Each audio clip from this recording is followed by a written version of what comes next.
Вітаю, паважаных гледачаў. Вы глядзіце Белсатзум, для вас працуе Всеволод Шлыкаў. Менш за 3 тыдні засталося да выбараў прэзідэнта Беларусі, і сёння пачаліся першыя звароты кандыдатаў у дзяржаўных СМІ. Гэтым разам па радыё. Даведацца пра тое, што сёння меліся прамаўляць кандыдаты Андрэй Дзмітрыяў ды Святлана Ціханаўская, было непроста, бо ў праграме беларускага радыё гэтыя выступы былі пазначаныя проста раніца з беларускім радыё.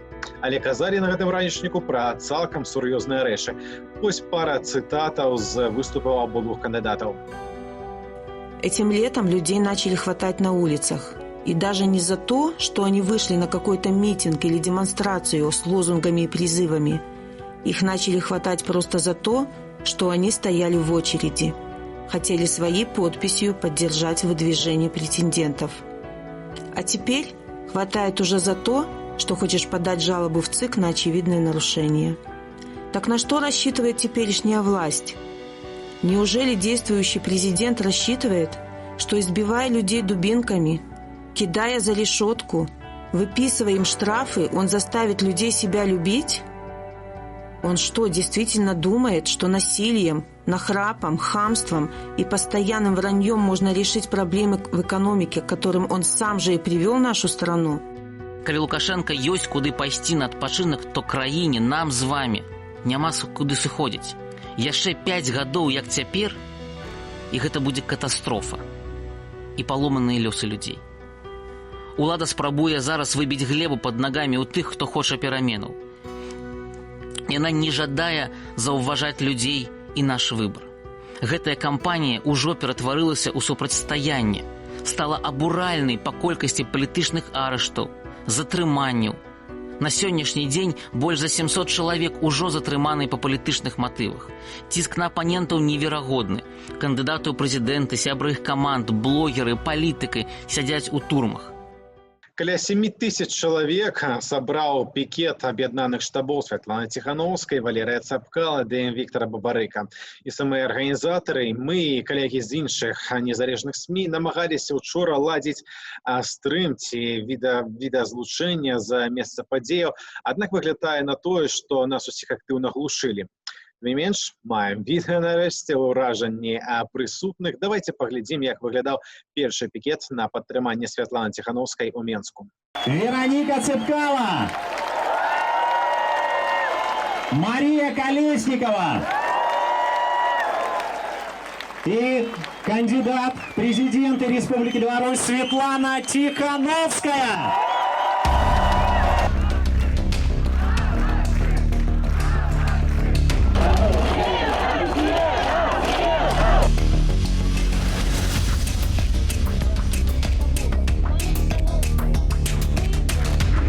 Наши власти решили действовать своими методами задержаний. И, к сожалению, на момент регистрации Сергей сидел в изоляторе временного содержания, и по надуманной причине его не зарегистрировали. И власти думали, что на этом все закончится. Но нет, с этого все только началось.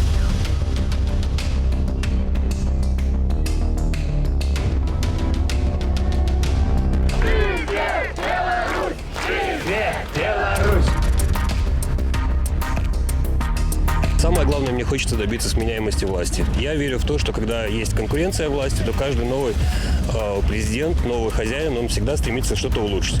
А когда сменяемости власти нету, происходит болото, которое мы наблюдаем здесь. Быть свободными ментально и иметь возможности развиваться. Апозіцыя на гэтых выбарах умоўна, натуральна падзялілася на старую, партыйную і новыя твары, перадусім, калі гаворым пра штабы Валерыя Цапкала ды Віктара Бабарыкі. Але цяпер, калі 3 штабы аб'ядналіся, дык далучаюцца і дасведчаныя палітыкі, як наша наступная госця. З намі на відэасувязі сустарчыня аргкамітэту па стварэнню партыі беларускай хрысціянскай дэмакратыі Вольга Кавалькова. Добрый дзень. Прывітанне ўсім. Ад учорашняга, дакладней, ад пятніцы, вы таксама і давереная асоба Святланы Ціханаўскай, правільна ж? Так. Скажыце, як так атрымалася, чаму менавіта да гэтага штабу вы далучыліся? Ну, Святлана сама асабіста запросила мяне 2 тыдні таму. Мы былі знаёмыя з Сергеем асабіста, і, в прынцыпе, быў давер паміж намі. Я думаю, што для новых каманд прэтэндэнтаў, асабліва новых людзей у палітыцы, гэта таксама важны сегмент даверу тым людзям, да якіх ты звяртаешся ці з якімі ты плануеш супрацоўнічаць. Таму мне падаецца, што гэта такім был асноўным момантам. Што зараз адбываецца в штабе? Бо вядома, што на момант рэгістрацыі фактычна штаба як такого практычна не існавала. Шмат каардынатараў былі проста арыштаваныя, хтосьці забаяўся за сябе. Як сітуацыя выглядае цяпер? Кажам менавіта пра штаб спадарні Ціханаўскай, не пра аб'яднаныя пакуль што 3 штабы. Ну, конечно, зразумела, што, у прынцыпе, уся кампанія Святланы ці каманда Сергея, гэта была дэцэнтралізаваная каманда па рэгіёнах, якая, в прынцыпе, не мела арганізацыйнай структуры, але для палітычнай кампаніі гэта, конечно, пэўны выклік, калі незразумела, хто за што адказвае і да каго звяртацца. Зараз гэты штаб сфармаваны. Таксама былі пытанні і у самой Святланы, і у каманды, ці будзе яна зарэгістраваная, і дасведчаных палітычных людзей, які маглі параіць, як наладзіць працу, у камандзе не было. Таму былі пэўныя складанасці, але зараз яны вырашаны, і ўжо зараз створаныя групы, якія працуюць асобна адна ад адной, і кожны займаецца сваім накірункам працы. Ну, нават самыя дасведчаныя асобы асабліва не маглі прадказаць шмат такіх паваротаў гэтай кампаніі сёлетняй. Можно поделить оппозицию теперь на умовно, натурально, на так званую старую и новую, так? И вот с умовной старой оппозиции активисты Европейской Беларуси днями заявили, что выходят за инициативной группы, либо доверенных особов нават, спадарні Ціханаўскай, тому что, маўляў, яна не будет закликать до массовых протестов. Як выглядае гэта в штабе цяпер? Ці колькі асобаў яшчэ з так званай старой апозіцыі застаецца, і якая пазіцыя, уласна, штабу што да масавых пратэстаў? Паслухайце, зараз казаць пра тое, што хтосьці плануе заклікаць, будзе заклікаць, ну, гэта юрыдычна ці на заканадаўчым узроўні немагчыма. Таму казаць пра тое, што будзе наперад, зараз немагчыма. І, в прынцыпе, калі вы бачылі учорашнія прамовы Святланы на пікетах у Дзяржынскую, Менскую, яна сказала, што я не сумнююся, што беларускі народ, калі зноў сфальсіфікуюць выбары, падымецца з канапаў, каб абараніць свой голас. Тады што гэта азначае? Што азначае, што беларускі народ падымецца з канапаў? Слухайте, ну, гэта нармальная пазіцыя, калі мы кажам пра тое, што не залежыць ад Святланы Ціханаўскай, ад Ольгі Кавальковай ці ад кагосьці іншага лёс Беларусі. Ён залежыць ад кожнага з нас. Вось калі кожны з нас перамагае гэты страх, калі чалавек разумее, што ён ўжо больш яго прыніжаць немагчыма, і ён выходзіць асабіста за сваё, вось у мяне скралі голас, я не галасаваў за Лукашэнку, а ён зноў абраны прэзідэнтам. Тады можна сказаць, што Беларусь пераможа.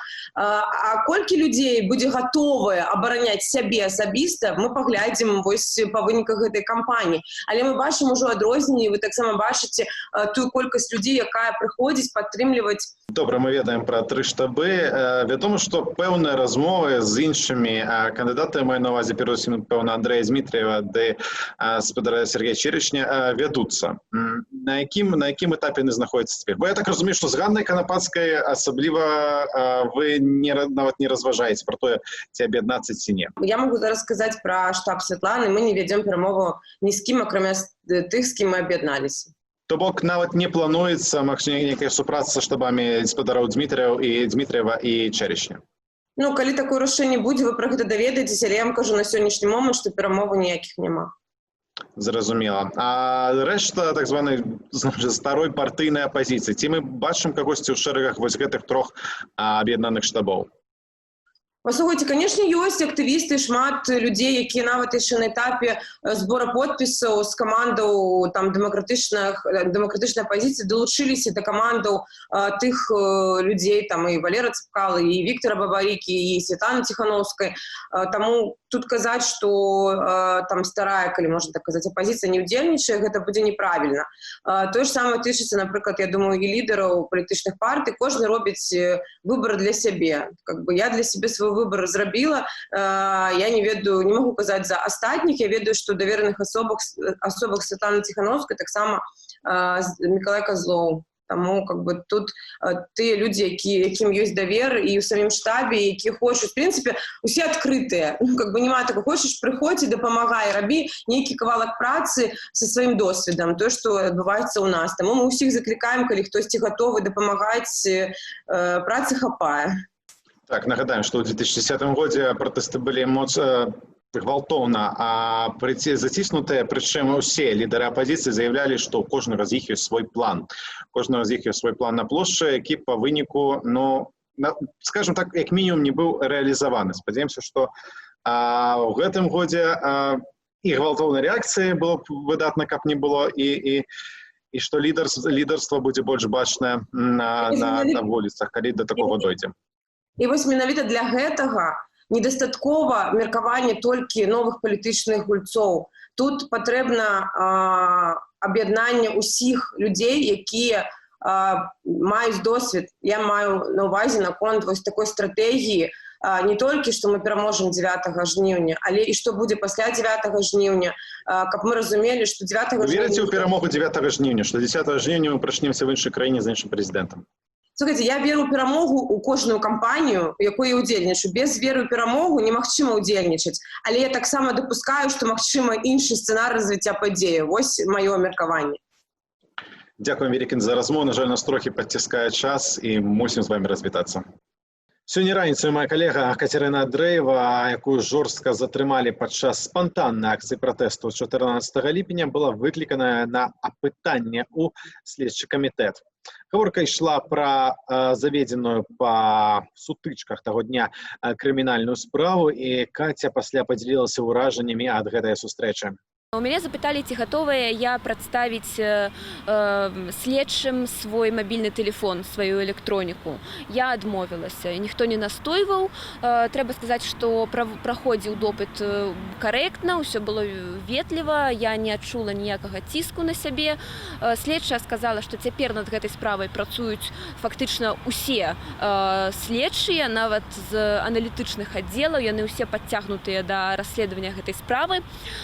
І справа насамрэч масавая. Вось больш за 450 толькі людзей трэба апытаць у межах гэтай справы. Александру Лукашэнку ж захлыснула ностальгія. Ён падзяліўся сёння меркаваннем пра тое, што, маўляў, у 2010 годзе нейкія вонкавыя сілы ў складзе, цытата, 400 баевікоў спрабавалі зрынуць уладу. І, маўляў, цяпер, калі казаць пра пратэсты, што адбываецца ў Менску, ды і іншых гарадах, адбываецца паводле Александра Лукашэнкі збольшага тое ж самае. Што ж гэта атрымліваецца? Змена улады азначае пагрозу для ўсёй нашай краіны.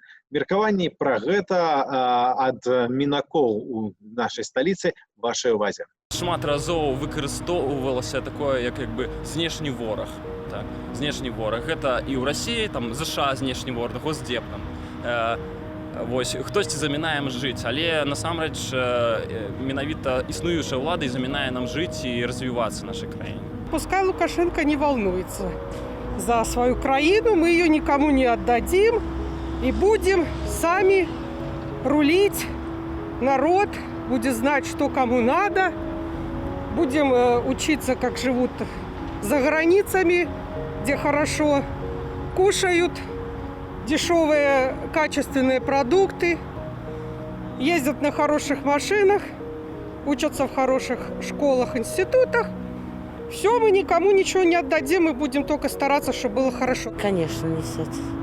Потому что если сейчас пойдет разлад в стране, то мы снова войдем в состав России. И у нас будет то же самое твориться, что сейчас творится именно в России. В России развал, это только Москва у нас держится, а остальное все, если поехать куда-то. А у нас все города маленькие, в порядке, все великолепно, все устроено. И хотелось бы, чтобы мы оставались незалежными. 26 лет у правления нашей страны президент имел, и немножко я считаю, что пора уже подвинуться и дать шанс и возможность проявить себя кому-то другому. Спадарства, кампанія праваабаронцы за свабодныя выбары, што адна найбуйнейшая праваабарончая арганізацыя ў нашай краіне, выступіла з чарговай справаздачай па выніках мінулага тыдня пра тое, што адбывалася з правамі чалавека ў нашай краіне. Перадусім тычыцца натуральна падзеяў вакол выбараў. Калі коротка, все становіцца горай і горай, але дайшло да абсурднай сітуацыі, што ў пэўных момантах у грамадзянаў проста не засталося законных і эфектыўных магчымасцяў бараніць свае правы. З намі на аўдыёсувязі кіраўнік Хельсінскага камітэту ў Беларусі Олег Гулах. Добры дзень. Так, прывітанне ўсім. Попрошу вас оценить эту криминальную справу, которую возбудили по подеях 14 липня. Моя коллега недавно была, Катерина Андреева, на допыте у Следчым комитете. Доведалася, что ледзь не 500 асобаў праходзіць по этой справе. И чему гэтым разом криминальная справа, а не администрацыйная? Відавочна, пытанне зараз не столькі прававое, колькі палітычнае. І, канешне, у гэтым сэнсе крымінальная справа, яна больш відавочна, што сэнс хутчэй у тым, каб людзей палохаць і такім чынам стрымліваць вот гэтую актыўнасць, пратэсную актыўнасць, которую мы бачым на вуліцах.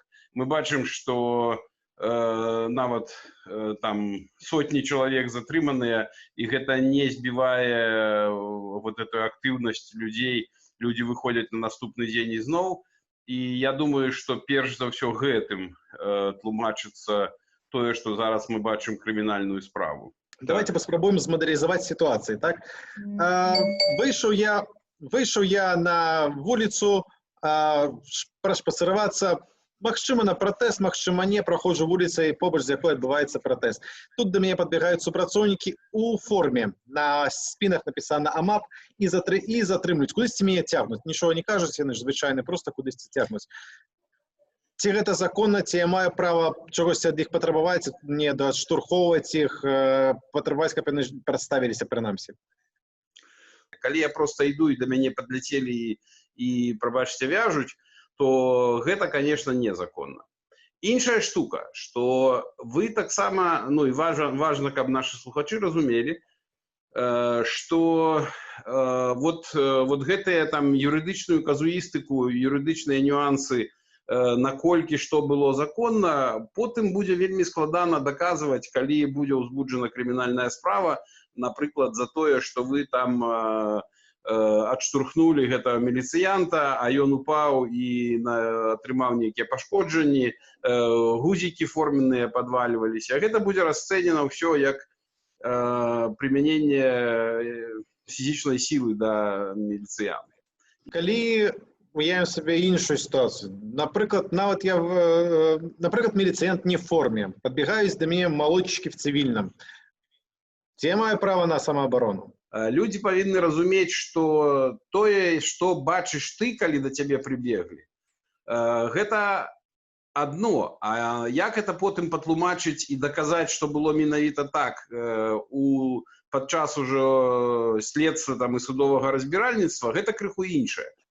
Законными и самыми беспечными способами застаюцца, так разумею, все-таки скарги на неправомерное, незаконное затрыманне, скарги и звороты у адпаведныя органы. Гэта агульны рэцэпт у такіх сітуацыях. Але вось, уласна, у вашай справаздачы, уласна, вы падкрэсліваеце, што яны не маюць абсолютно ніякага эфекту. У тым-то і штука, што мэтанакіравана ствараліся ўмовы, каб прававыя інструменты не працавалі так, як яны павінны працаваць. І, канешне, іх эфектыўнасць вельмі невялікая. Але з іншага боку, я яшчэ раз кажу, што трэба дакладна разумець, што вот ёсць вельмі вялікая рызыка быць пакараным за супраціў, за гвалтоўныя дзеянні супраць супрацоўнікаў міліцыі. Можем мы сказаць, што грамадзяне пастаўлены ва ўмовы, калі яны не могуць эфектыўна і законна, адначасова эфектыўна і законна абараняць свае правы ў такіх сітуацыях? Гэта адназначна. Я яшчэ раз скажу, што калі б нашы грамадзяне мелі інструменты для законнага, эфектыўнага такога падыходу законных эфектыўных абаронаў, то мы б не мелі той сітуацыі, которую мы маем. Гэтага міліцыя, вот супрацоўнікі АМАПу і іншых структураў, которые дазваляюць сабе зараз тое, што дазваляюць, былі просто пастаўлены самі ў іншыя ўмовы, і гэтага б не было. Кампанія праваабаронцы «Свабодныя выбары» робіць рэгулярныя справаздачы штотыднёвыя, і калі іх трохі так паманіторыць, то вынікае, што сітуацыя толькі пагаршаецца, так все больш эскалацыя, все больш затрымання, ось уже дайшло да лакальных рэдкіх, але ўсё ж сутычак з міліцыяй. Я цяпер папрашу пра справаздачу, пра прагноз. Ці ёсць шансы на залагоджанне сітуацыі, і што ўлады мусілі б зрабіць дзеля гэтага? Ну, якраз улады мусілі зрабіць тое, што мы ўвесь час патрабуем у сваіх заявах і зваротах да ўладаў. Улады павінны даць людзям магчымасць выказваць свае мірныя, рэалізаваць сваё права на мірныя выказванні, выказвання сваёй думкі, у тым ліку палітычных перакананняў, і гэта не павінна пераследавацца. Вось. Таму гэта патрэбна. Тое, што мы бачылі учора на плошчы Бангалор. Так, толькі гэта плошча Бангалор, а людзі гэта маюць права рабіць і ў іншых месцах. Вось. І плошча Бангалор для гэтага не самае зручнае месца, так? Калі распаўсюдзіць тое, што адбывалася учора на плошчы Бангалор на ўсю краіну, то, напэўна, вся Беларусь бы магла хутка змяніцца зусім не той бок, які б хацелася дзеючым уладам. Дзякую вам вялікі за размову. І пад канец выдання паразмаўляем, можа, не пра такое яскравае, але таксама пра вельмі істотную падзею. Сёння Александр Лукашенко вызначыўся з тым, хто ж стане амбасадарам нашай краіны ў ЗША. На гэтую пасаду пойдзе намеснік міністра замежных справаў Олег Краўченка. Ён ужо працаваў у амбасадзе дарадцам пасольства ў 2007 годзе, доўгі час быў часовым павераным у ЗША. Трохі пра гэтую асобу, а таксама пра тое, чаго чакаць ад двухбаковых дачыненняў Вашынгтону і Мінску, паразмаўляем з палітолагам Ольгай Харламавай. Добрый дзень. Як вам гэтая асоба спадара Краўченкі? Ці гэта нейкая нечаканасць стала, ці даволі все-таки прадказанне, што чалавек, который столькі гадоў займаўся ЗША і быў прызначаны? На працягу як мінімум апошняга года Злучаныя Штаты і Беларусь дэманструюць якаснае і яркае такое дэманстратыўнае паляпшэнне адносінаў, асабліва на кантрасце з адносінамі Беларусі з Расіяй і нават адносінамі Беларусі з ЕС. Асоба амбасадара – гэта чалавек, які з'яўляецца кар'ерным дыпламатам. Больш за тое, гэта чалавек, які апошніх нават не 10 год, а больш спецыялізаваўся на Злучаных Штатах. Але якая задача будзе пастаўлена перад гэтай асобай? Так, бо натуральна дачыненне паляпшаецца, але ў нас з захадам гэта бывае так, што на заўтрашні дзень можам пра ўсё это забыць. У яго будзе стаяць дзве асноўных задачы. Першая задача – гэта падрыхтаваць глебу ў адносінах паміж Беларусю і Злучанымі Штатамі на 21 год. Ну, гэта глеба маецца на ўвазе, перш за ўсё, эканамічная, ну і, канешне, палітычная. І зрабіць так, каб падзеі пачатку жніўня, 9 жніўня, не аказалі адмоўны ўплыў на адносіны Злучаных Штатаў і Беларусі. Ці ЗША гэтак жа пільна прыглядаецца да падзеяў у Беларусі, як гэта было 12 гадоў таму, так, калі амбасадары павыязджалі. Ці цяпер, маючы вайну ва Ўкраіне, Расію агрэсара, яны будуць прыкладаць столькі ж увагі, там, ну, груба кажучы, з пары сотні другой затрыманых падчас пратэстаў паслявыбарчых. Хутчэй за ўсё, у базавым устаўленні Злучаных Штатаў да вынікаў выбараў будзе неважна хто, неважна па вялікім рахунку, якім чынам, самае галоўнае, наколькі той вынік, які ёсць, ён выгодны Злучаным Штатам. Незалежная, да, стабільная, менавіта тая Беларусь, якая ёсць зараз. Пры ўсіх нюансах гэта тая сітуацыя, якая Злучаныя Штаты задавальняе. То есть, зноў-такі, у нас могуць быць свае эмацыйнае прыняццё ці не прыняццё такой сітуацыі. Так, я намагаюся для того абстрахавацца цяпер. Так. Давайте паспрабуем, калі можна коротко, давайте паспрабуем патлумачыць, чым же мы выклікалі такую зацікаўленасць Злучаных Штатаў. 12 гадоў, 10, так, да пачатку размоваў. Не было ніякіх кантактаў фактычна, Захад быў пракляты, і мы яго не любілі, а цяпер раптам і нафту адтуль купляем, і амбасадарамі абменьваемся. Адкуль такая змена, калі можна коротка і тэзісна? Для Злучаных Штатаў гэта перш за ўсё геапалітыка, для Рэспублікі Беларусь гэта перш за ўсё эканоміка, у другую чаргу на другім узроўні, да, гэта палітыка. Атрымліваецца, што вот такія адносіны, якія складаюцца зараз, яны выгодны абодвум дзяржавам. Хаця мы разумеем, што Рэспубліка Беларусь гэта больш суб'ект міжнароднай палітыкі, чым аб'ект, але на дадзеным этапе, у дадзены момант мы той суб'ект, які цікавы аднаму з самых вялікіх, самых уплывовых аб'ектаў палітыкі, мировой палітыкі. Выглядае на то, што мы цікавыя в пэўным сэнсе і другому нашаму суседу з усходу, правда ж? Пэўна, в трохі іншым, напэўна, разуменне гэтага слова. Ось ужо літаральна развітанне, не могу не запытацца пра спадарню Джулі Фішер, візаві спадара Краушенка, которая мелася прыехаць улетку, але, так разумею, за сітуацыю вакол ковіду, не до конца, вядома, цяпер яна прыедзе ці не.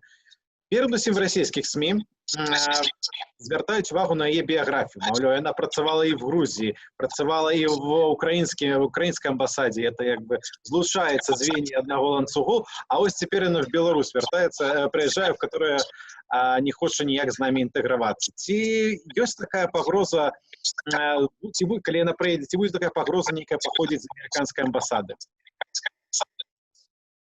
Амерыканская амбасада не з'яўляецца пагрозай.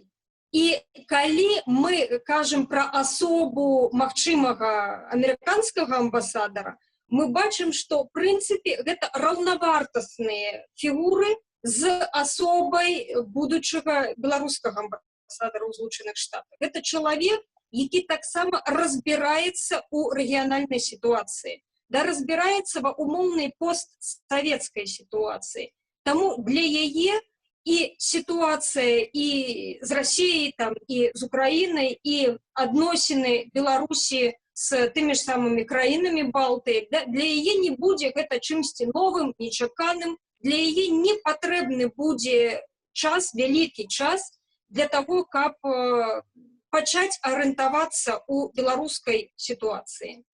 Плюс спадарня Фішер, кажуць, выдатна размаўляе па-расейску.